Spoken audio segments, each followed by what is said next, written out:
Good morning all student. आज हम आपको क्लास 8 का चैप्टर नंबर 2 का इंट्रोडक्शन बताएंगे, फिर उसके बाद उसकी एक्सरसाइज 2.1 कराएंगे। देखो इसमें है क्या, chapter number 1, chapter number 2 sorry, subject math से आपका लीनियर इक्वेशन वन वेरिएबल,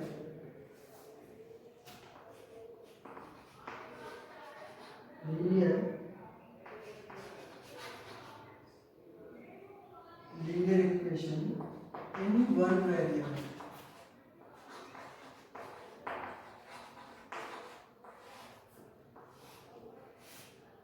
देखो लीनियर इक्वेशन वन वेरिएबल के दे रखा है, यानी सिंपल सी बात है, linear equation in one variable किस किस से बना हुआ है ये चैप्टर। इसमें लीनियर भी है, इक्वेशन भी है एंड वन वेरिएबल भी है, यानी कितने टर्म मिलकर बना हुआ है। तो उन टर्मों के बारे में पहले हम डिस्कस करेंगे थोड़ा सा।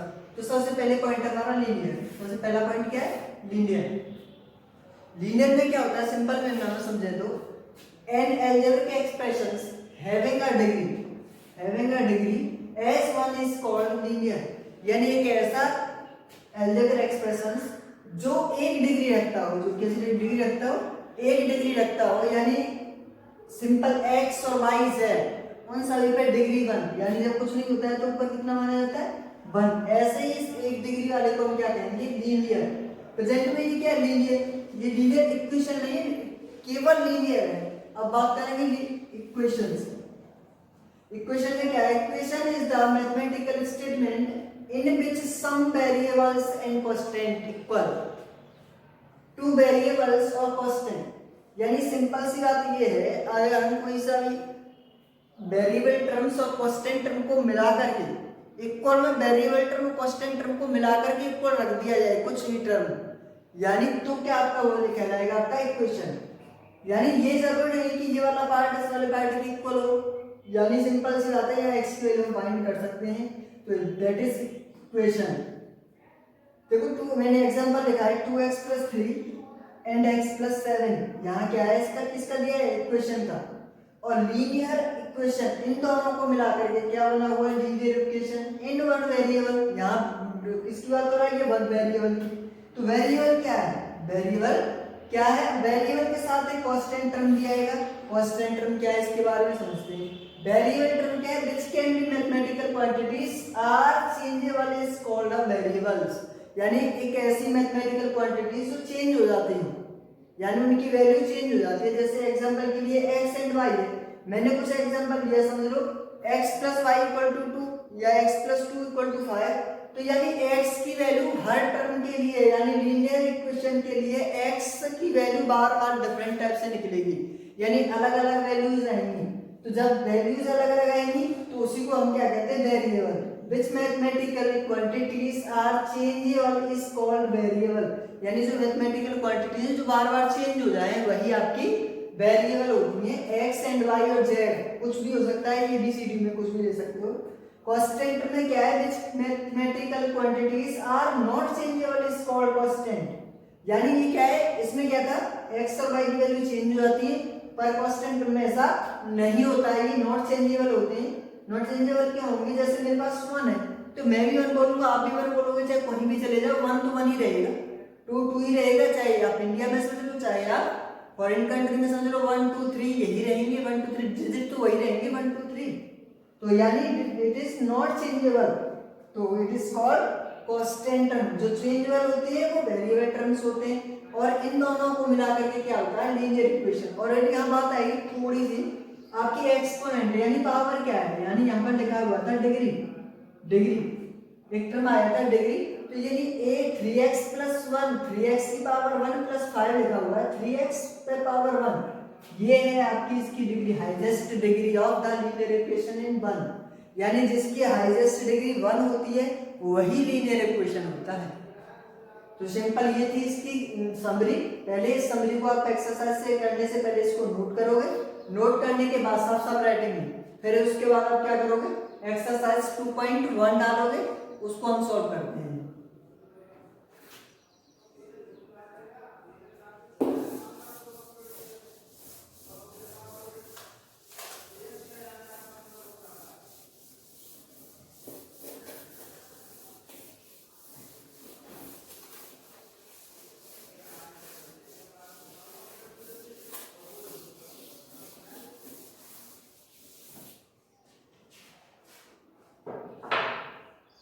देखो एक्सरसाइज 2.1 वन में क्या है, फर्स्ट वाला क्वेश्चन है सॉल्व द फॉलोइंग इक्वेशंस। जो इक्वेशंस दे रखे हैं इनको सॉल्व करना है। इसमें ये नहीं दे रखा है किस वाले मेथड से करना है।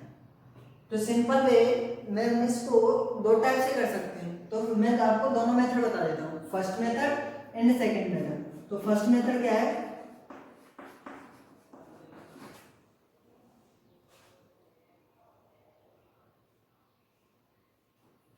फर्स्ट मेथड में आपको क्या करना है, यानी x माइनस 2 इक्वल टू 7। अब देखो फर्स्ट मेथड में आपको करना क्या है कि x माइनस 2 इक्वल टू 7, तो ये क्या है, ये माइनस का 2 है, यानी सिंपल सी बात ये है जो भी टर्म आपका x के साथ है, जो भी टर्म आपका x के साथ है ऐसा ही उसमें सब्ट्रैक्ट करेंगे और ऐसा ही उसमें ऐड करेंगे।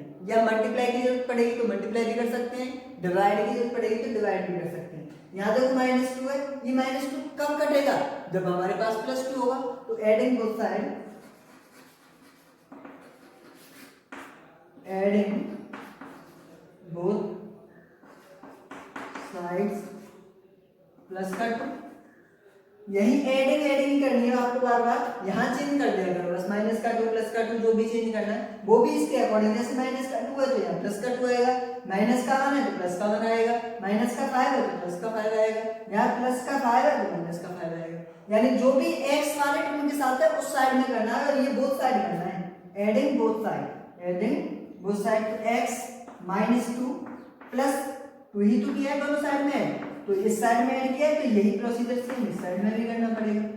तो ऐसा करने से क्या हुआ, ये माइनस 2 और प्लस की 2 ये तो हमारे कट गए, तो क्या बचा यहाँ पर x। तो ये क्या 7 और 2 9, यानी जो हमने सॉल्व किया उसकी वैल्यू हमारे पास 9 आ गई। x वैल्यू कितनी आ गई 9। एक मेथड तो ये है, इसको हम एनसीईआरटी के बेस पर जो एनसीईआरटी में दे रखा है इसका सेकंड मेथड करेंगे।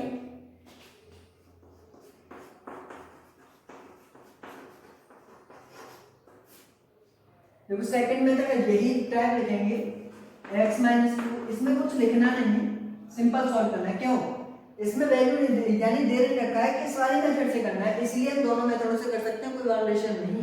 चाहे इस वाले मेथड से कर दो चाहे इस वाले मेथड से कर दो। देखो माइनस 2 है, अगर हम साइड के इक्वल दूसरी साइड में ले जाते हैं किसी भी कांस्टेंट टर्म को या वेरिएबल टर्म को, किसी को भी ले जाते हैं तो उसके साइन चेंज हो जाते हैं।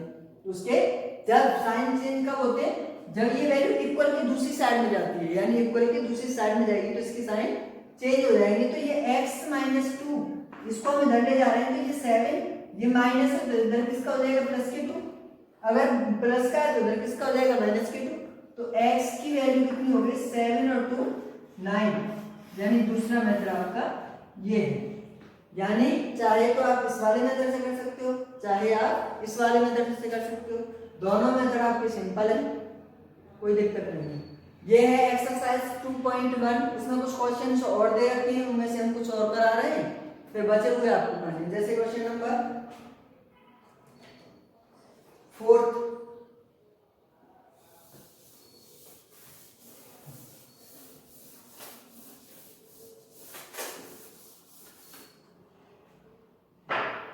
वो ये क्या फोर्थ वाले में क्या दे रखा है,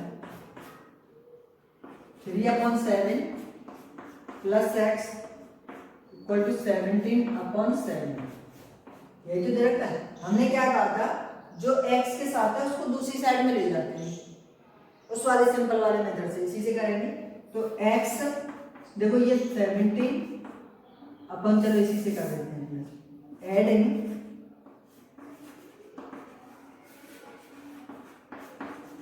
बोथ साइड, तो कितना माइनस के 3/7। हमने क्या कहा था, जो x के साथ प्लस में तो माइनस करेंगे, माइनस है तो प्लस में करेंगे, जो x के साथ है केवल उसी के साथ करना है। तो ये कितना हो गया आपका 3/7 plus x minus 3/7 equal to 17/7, और ये भी इधर है तो इधर भी बिल्कुल सेम होगा आपका। तो ये क्या हो गया, अब देखो इससे ये तो कट गया, एक प्लस है लेकिन माइनस है, यानी सिंपल सी बात है, एक में में से 1 गया तो 0, 1 में से 1 गया तो 0, 2 में से 2 गया तो 0, 3/7 में से -3/7 जाएगा तो 0। यहाँ क्या बचेगा x। अब देखो यहाँ टर्म आ गया ऐसे 17/7 माइनस के 3/7। अब देखो ये आपकी सिंपल फ्रैक्शन बन गई। तो फ्रैक्शन में क्या है, डिनोमिनेटर सेम है। आपके अगर डिनोमिनेटर सेम होते हैं तो ऊपर वाले डिनोमिनेटर को हम सेम लिख लेते हैं, साइन के साथ प्लस है तो प्लस, माइनस है तो माइनस। तो डिनोमिनेटर सेम आ गया, नहीं सेम है तो एलसीएम ले लेते हैं। 17 माइनस 3 तो क्या बचा है 14/2। इसको इससे कट करके सॉरी 7 से इसको कट कर देंगे तो आंसर कितना आ गया हमारा 2। यानी बिल्कुल सेम पैटर्न है, केवल चेंज है, डिजिट थोड़े से चेंज है। इसको अगर इसी वाले मेथड से करें सेकंड वाले से तो 3/7 प्लस x इक्वल टू 17/7। आपको करना एक सही है, मैं दोनों से बता दे रहा हूँ इसीलिए जिससे समझ में आ जाए उसी से करना है। देखो ये क्या आपका प्लस है, यहाँ प्लस ही तो है, जिसके साथ कोई साइन नहीं होता है तो उसके साथ क्या होता है प्लस। तो 17/7 इधर लेंगे इसको तो ये प्लस का था, इधर किसका हो जाएगा माइनस का। इधर ये किसका है प्लस का तो इधर किसका हो जाएगा माइनस का। अब देखो ये सेम है तो ये क्या हो जाएगा 17 माइनस 3/7। एक्स की वैल्यू कितनी होगी 14/7। आंसर दोनों में सेम आएगा। एक्स की वैल्यू कितनी हो गई 2। यानी इससे कर लेना चाहिए, इससे कर लेना, जिससे आपको अच्छा लगे उससे कर लेना। तो ये था क्वेश्चन नंबर 4, थोड़ा सा फ्रैक्शन टाइप में था इसलिए मैंने कराया। और इसमें एक दो क्वेश्चन सॉल्व कर देते हैं। जैसे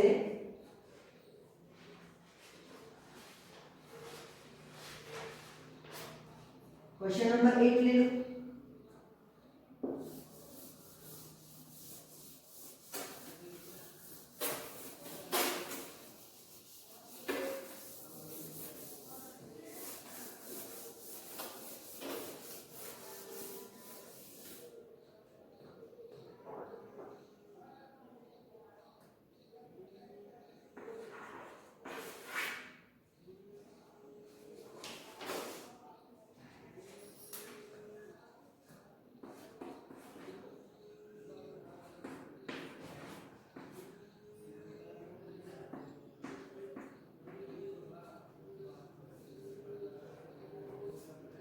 देखो इसमें क्या है, अब देखो ये दूसरी बाई के साथ है, किसमें लगा हुआ है डिवाइड में। यानी कोई भी टर्म नीचे होता है तो डिवाइड होता है और इनटू में इधर होता है तो मल्टीप्लाई में होता है। तो नीचे लगा हुआ इसका मतलब डिवाइड में। तो डिवाइड को हमने क्या कहा था, प्लस वाले को माइनस में करते हैं, माइनस वाले को प्लस में करते हैं। तो डिवाइड वाले को किस में करेंगे मल्टीप्लाई में।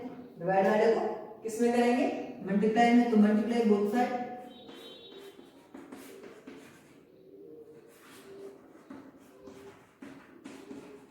बोथ साइड कितनी हो जाएगी -1.5। तो ये क्या हो जाएगा 1.6 इंटू 1.5 मल्टीप्लाई इधर हो जाएगा। तो ये क्या हो जाएगा 1/1.5 इंटू 1.5। ये तो इससे कट हो गया तो ये क्या है इसका मल्टीप्लाई कर देंगे 1.6 इंटू 1.5 इक्वल टू बाई करो मल्टीप्लाई 5 6 30 3 कैरी 5 बन जाए 5 और 3 8 1 6 1। ये कितना हो गया 0 4 और ये कितना हो गया 2 पॉइंट कितने बार लगा हुआ है 2 बार। तो ये y की वैल्यू कितनी आ गई देख सकते हैं 2.4 भी आ सकता है। इसका आंसर एक ही बात होती है, चाहे पॉइंट के बाद 0 लगाओ या मत लगाओ बट डिजिट होगा वो जरूर है। तो यानी 2.4 इक्वल टू बाई, यानी ये वैल्यू इस टाइप से सॉल्व करेंगे। ऐसे सिंपल आप क्या करोगे क्रॉस मल्टीप्लाई भी कर सकते हो फर्स्ट वाले मेथड में। तो ये था सेकंड में क्या कर सकते हो इसकी सेकंड में देखो 1.6 इक्वल टू y अपॉन 1.5। इसके नीचे 1 मान लोगे, जहां कुछ नहीं होता है तो क्या मान लेते हैं 1। अब यहाँ पर क्या करोगे क्रॉस मल्टीप्लिकेशन, इसका इसके साथ और इसका इसके साथ। तो 1 इंटू बाई 1 का y के साथ करेंगे कोई इफेक्ट नहीं पड़ेगा 1.6 इंटू 1.5। तो y इक्वल टू 2.4 मल्टीप्लाई करेंगे तो आंसर क्या आएगा। यानी दोनों मेथडों से हमने एब्जॉर्व किया कि बट यानी जो भी आंसर आता है वो तो सेम ही आएगा, चाहे किसी भी मेथड से करना है। ये एनसीईआरटी बेस्ड है, ये सिंपल मेथड है जिससे कि आपको समझ में जल्दी आ जाता है। तो आप किसी भी मेथड से कर सकते हो, नोटबुक में कोई बाउंडेशन नहीं है। इसी के पैटर्न पे हम एक और क्वेश्चन कर लेते हैं इस एक्सरसाइज का। बचे हुए क्वेश्चंस, रिमेन क्वेश्चंस आपको लगाने हैं। क्वेश्चन नंबर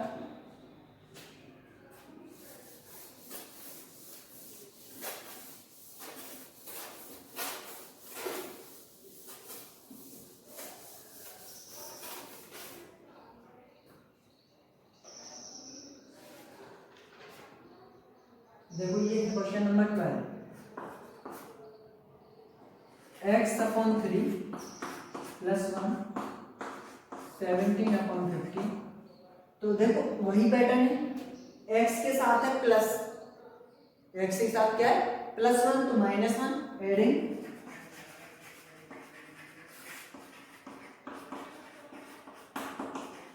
एडिंग उस साइड माइनस के 1।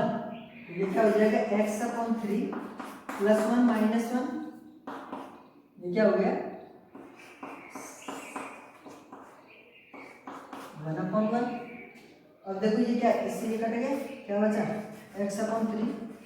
अब बेटे यहाँ एलसीएम ले लेंगे, तो 7 15 तो एलसीएम आ गया, 15 क्या आ गया आपका एलसीएम, 1 का डिवाइड इसमें 15 देंगे 15 टाइम्स, तो ये क्या बचा x/3, ये क्या माइनस के 8/15।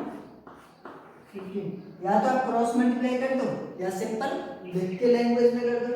सिंपल ही कर देते हैं, x/3 = माइनस के 8/15। तो ये क्रॉस करेंगे तो ये इसके साथ बन जाएगा और ये इसके साथ बन जाएगा, जो एरो लगा दो। तो ये क्या हो जाएगा 15 × x, ये 3 × 8। तो ये कितना हो गया 15x = -24। अब देखो इसको x की वैल्यू कितनी आ गई -24, और हमने क्या बताया था जो मल्टीप्लाई में वो किसमें चला जाता है डिवाइड में, तो ये क्या बन जाएगा 50। इसको सिंपलेस्ट भी कर सकते हैं, -24/15 है, तो ये कितना हो जाएगा 3 से जा रहा है 8 टाइम्स और 3 से जा रहा है ये 5 टाइम्स, तो -5/8।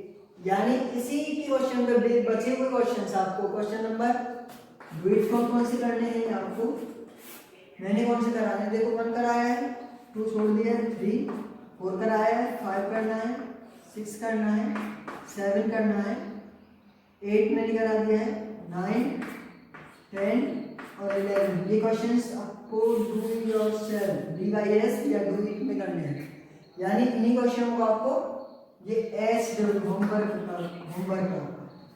तो अगर इसी इन क्वेश्चनों से रिलेटेड यानी इसी के साथ आपकी एक्सरसाइज 2.1 कंप्लीट हो जाती है, और इसी एक्सरसाइज में अगर किसी स्टूडेंट को अगर कोई भी प्रॉब्लम हो तो आप पूछ सकते हो पर्सन नंबर पर मेरे। Thank you.